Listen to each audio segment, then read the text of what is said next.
Friends, welcome to crack pieces. आज हम लोग भारत के वाइसराय से रिलेटेड सारे प्रश्नों को करेंगे। जितने भी प्रश्न बन सकते हैं वाइसराय से रिलेटेड वो सारे प्रश्नों को आज हम लोग करेंगे। तो चलिए हम लोग स्टार्ट करते हैं। फ्रेंड्स, पहला प्रश्न है, सिविल सेवा परीक्षा की शुरुआत भारत में किस वाइसराय के समय काल में हुआ था? तो किस वाइसराय के समय काल में हुआ? भारत में सिविल सेवा परीक्षा की शुरुआत भारत में किस वाइसराय के काल में हुआ? तो इसका सही उत्तर हो जाएगा कौन? Lord reading. फ्रेंड्स, हम लोगों ने देखा था कि हम लोग याद इस तरह किए थे कि बहुत ज़्यादा रीडिंग करेंगे तभी हम IAS IPS बन सकते हैं। ठीक है, तो इसका सही उत्तर हो जाएगा रीडिंग। इसके बारे में हम लोग पहले भी पढ़े थे कि जो सेवा परीक्षा की जो शुरुआत की थी वो कौन? लॉर्ड कॉर्नवालिस ने किया था। लॉर्ड कॉर्नवालिस के टाइम में हुआ था और इसलिए इनको सिविल सेवा परीक्षा का जनक कहा जाता है। लॉर्ड कॉर्नवालिस को सिविल सेवा परीक्षा का जनक कहा जाता है।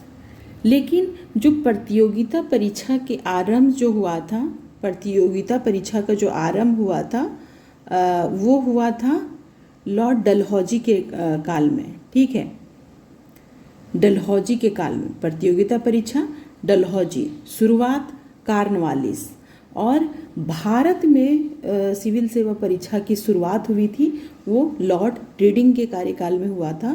तो इसका सही उत्तर C हो जाएगा। ठीक है, अगला प्रश्न है, किस वाइसराय के समय सिंचाई आयोग, पुलिस आयोग और विश्वविद्यालय आयोग की स्थापना की गई थी? तो इसको हम लोगों ने बहुत अच्छे तरीके से पढ़ा था। तो ये सिंचाई आयोग, पुलिस आयोग, विश्वविद्यालय आयोग की स्थापना किसके काल में हुआ था? तो ये लॉर्ड कर्जन के काल में हुआ था। ठीक है, बंगाल विभाजन भी हुआ था इसी के काल में। ठीक है,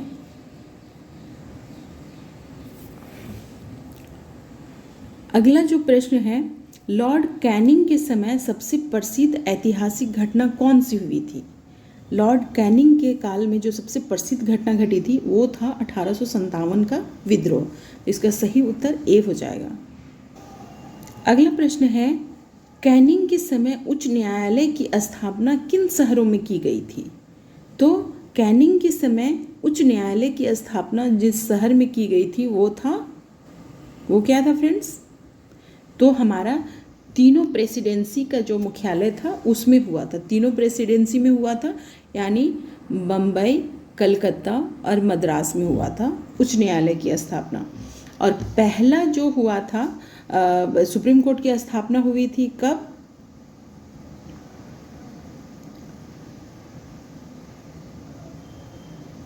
सुप्रीम कोर्ट की स्थापना कब हुई थी ये आप लोग कमेंट बॉक्स में बताइएगा, क्योंकि इसको हम लोग कर चुके थे। और जो पहले न्यायाधीश जो बने थे सर एलिजा एम्पे।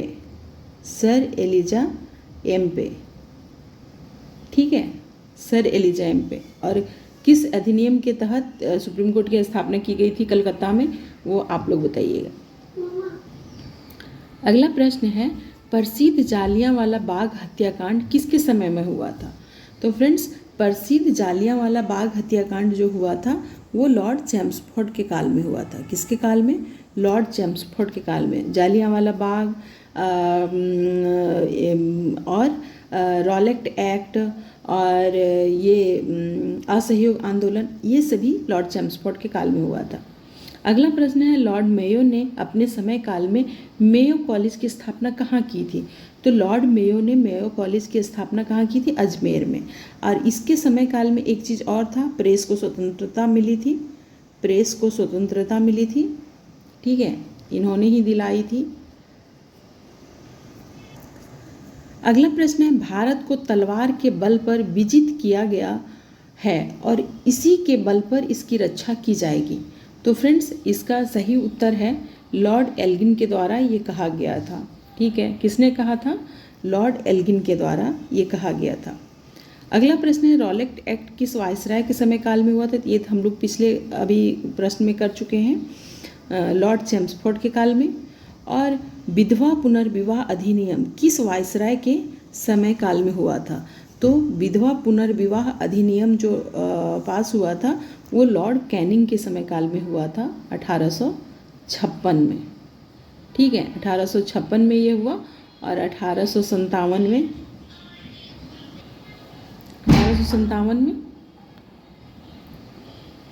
अगला प्रश्न है प्रथम विश्व युद्ध किस वायसराय के समय में शुरू हुआ था? तो प्रथम विश्व युद्ध जो शुरू हुआ था वो किस वायसराय के समय में शुरू हुआ था? यहाँ पूछ रहा है प्रथम विश्व युद्ध। इसका सही उत्तर हो जाएगा लॉर्ड हार्डिंग द्वितीय।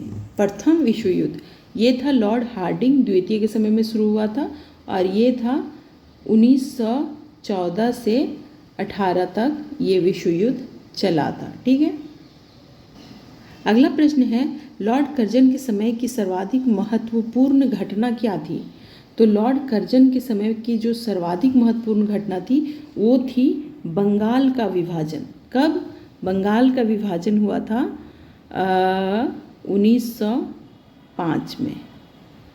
ठीक है, बंग भंग आंदोलन।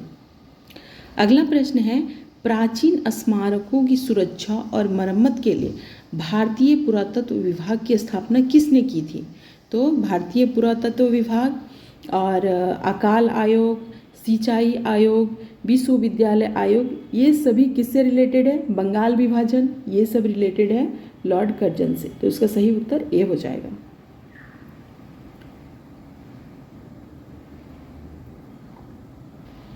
अगला प्रश्न है किस वायसराय के काल में भारत और अफगानिस्तान के बीच डुरंड रेखा का निर्धारण किया गया था? तो डुरंड रेखा वाला हम लोगों ने पिछले वीडियो में किया था। किसके समय में किया गया था? तो लॉर्ड लैंसडाउन के समय में। कब किया गया था? लॉर्ड लैंसडाउन के समय में डुरंड रेखा किसके किसके बीच? भारत और अफगानिस्तान के बीच का जो सीमा रेखा है उसको डुरंड रेखा कहते हैं। अगला प्रश्न है लॉर्ड डफरिन के समय काल की महत्वपूर्ण घटना निम्न में से कौन थी?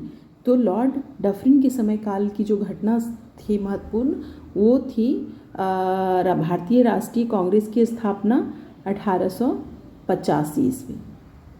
ठीक है, ये मुंबई में किया गया था। गोकुलदास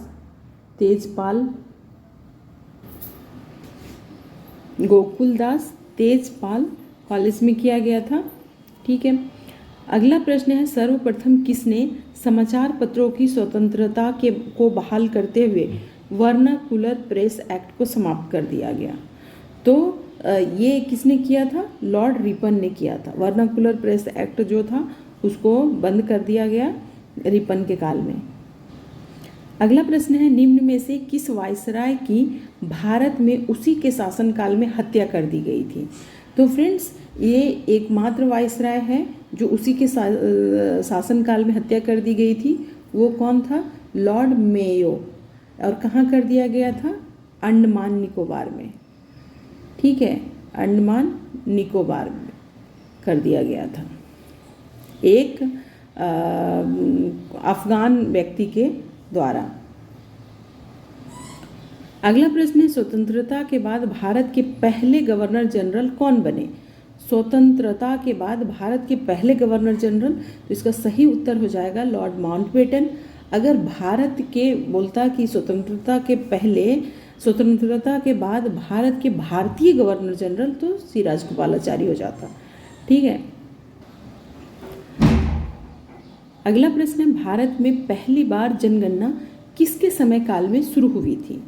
तो फ्रेंड्स भारत में पूछा है सबसे पहले जनगणना किसके काल में शुरू हुई?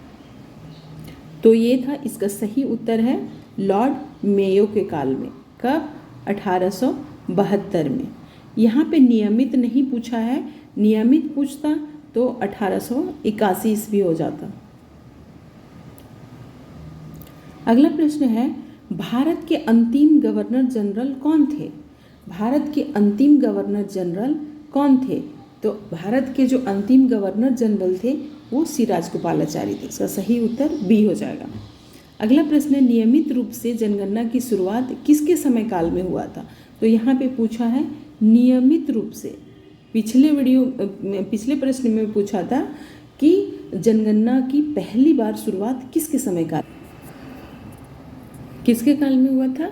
तो इसका सही उत्तर हो जाएगा लॉर्ड रिपन। रिपन के काल में शुरू हुआ था 1881 में। ठीक है। अगला प्रश्न है, भारतीय विश्वविद्यालय अधिनियम किस वायसराय के समकालीन में पास किया गया था? तो कौन सा वायसराय था भारत में? तो वो उस टाइम विश्वविद्यालय, अकाल, सिंचाई और पुरातात्विक आयोग, इन सभी चीज़ों का जो हुआ था, बंगाल का विभाजन, ये हुआ था लॉर्ड कर्जन के काल में। अगला प्रश्न है, भारत एवं यूरोप के बीच प्रथम समुद्री टेलीग्राफ सेवा किस वायसराय के समय में शुरू हुआ था? तो किस वायसराय के समय काल में हुआ था? इसका सही उत्तर हो जाएगा सर जॉन लॉरेंस। फ्रेंड्स, इसके बारे में हम लोगों ने बहुत अच्छे से चर्चा किया है कि लॉरेंस रेस लगा करके जाना हो तो कहाँ जाएगा? समुद्री टेलीग्राफ, कितना रेस में वो जा रहा है, मतलब इस तरह से आप याद कर सकते हैं। अगला प्रश्न है, इतिहास में किस वायसराय को भारत के उद्धारक के रूप में संज्ञा दी गई है? किस वायसराय को कहा गया है कि भारत के उद्धारक की संज्ञा दी गई है? फ्रेंड्स, इसका सही उत्तर हो जाएगा भारत के उद्धारक की संज्ञा दी गई लॉर्ड कर्जन को, क्योंकि लॉर्ड कर्जन के टाइम में बहुत सारे सुधार हुए थे, बहुत सारे विश्वविद्यालय और अकाल, सिंचाई, इन सभी सड़क वगैरह, और उस समय जो हुआ था एक बंगाल का विभाजन हुआ था जो थोड़ा अस्त व्यस्त हो गया था चीज़ें उस टाइम। बाकी सुधार बहुत सारा हुआ था लॉर्ड कर्जन के टाइम में। अगला प्रश्न है, समाचार पत्रों पर प्रतिबंध लगाने के लिए लीटन ने कौन सा एक्ट पारित किया था? तो समाचार पत्रों पर जो प्रतिबंध लगाने के लिए लॉर्ड लीटन ने जो एक्ट पारित किया था वो था वर्नाकुलर प्रेस एक्ट। इसमें था कि कोई भी पत्र पत्रिका, भारतीय पत्र पत्रिका जिसमें कुछ भी आपत्तिजनक छपता है, ठीक है, आपत्तिजनक चीज़ें छपता है, तो उसे प्रेस सहित उसको जब्त कर लिया जाता था। ठीक है, ये बहुत ही घटिया किस्म का ये कानून था, एक्ट था, जिसको रिपन ने हटा दिया। फिर रिपन ने क्या किया? हटा दिया इसको। ठीक है। अगला प्रश्न है, भारत सरकार अधिनियम 1935 किस वायसराय के समकाल में पारित हुआ था? तो भारत सरकार अधिनियम 1935 किस वायसराय के काल में पारित हुआ था? तो इसका सही उत्तर हो जाएगा लॉर्ड वेलिंगटन। कौन हो जाएगा? लॉर्ड वेलिंगटन के टाइम में ये भारत सरकार अधिनियम 1935 पारित हुआ था। अगला प्रश्न है, गांधी जी का सविनय अवज्ञा आंदोलन किस वायसराय के समकाल में शुरू हुआ था? तो जो गांधी जी का अवज्ञा आंदोलन है वो लॉर्ड इरविन के टाइम में शुरू हुआ था। ठीक है। अगला प्रश्न, किस वायसराय के समय में चोरा चोरी और काकोरी कांड जैसी घटना घटी थी? तो लॉर्ड रीडिंग के टाइम में चोरा चोरी, काकोरी जैसी घटना घटी थी। काकोरी घटना 1925 में घटी थी। ठीक है, और चोरा चोरी 1922 में घटी थी। चोरा चोरी थाने को चला दिया गया था। फिर चोरा चोरी के बाद क्या हुआ कि गांधी जी ने असहयोग आंदोलन को वापस ले लिया था। असहयोग आंदोलन को वापस ले लिया। ठीक है। अगला प्रश्न है, साइमन कमीशन भारत कब आया? साइमन कमीशन भारत कब आया? किसके समय काल में साइमन कमीशन भारत आया था? तो फ्रेंड्स, लॉर्ड इरविन के टाइम में साइमन कमीशन भारत आया। कब आया? 1928 में। ठीक है। अगला जो प्रश्न है, भारत में कंपनी द्वारा नियुक्त अंतिम गवर्नर जनरल तथा ब्रिटिश सम्राट के अधीन नियुक्त किया गया प्रथम वायसराय कौन था? तो ये जो अंतिम गवर्नर जनरल और पहला वायसराय पूछा है तो ये था लॉर्ड कैनिंग। ठीक है, लॉर्ड कैनिंग अंतिम गवर्नर जनरल था और पहला वायसराय था। इसी के समय काल में सबसे इम्पॉर्टेंट चीज़ क्या घटी थी, ये 1857 की क्रांति हुई थी। इसके बाद से ब्रिटिश क्राउन के हाथों में चला गया, कंपनी के हाथों से ब्रिटिश क्राउन के हाथों में चला गया सत्ता भारत का। और उसके बाद गवर्नर जनरल का पद को परिवर्तित करके वाइसराय के रूप में नियुक्त किया गया।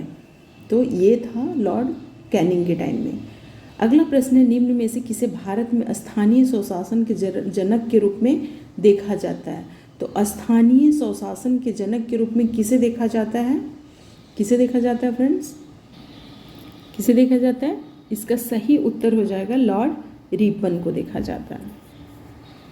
तो ये था आज के वाइसराय से रिलेटेड सारे इम्पॉर्टेंट प्रश्न, और उसका हम लोगों ने सही से कर लिया है। अगर आप इसको 1 या 2 बार अगर कर लें तो वाइसराय से एक भी प्रश्न नहीं छूटेंगे।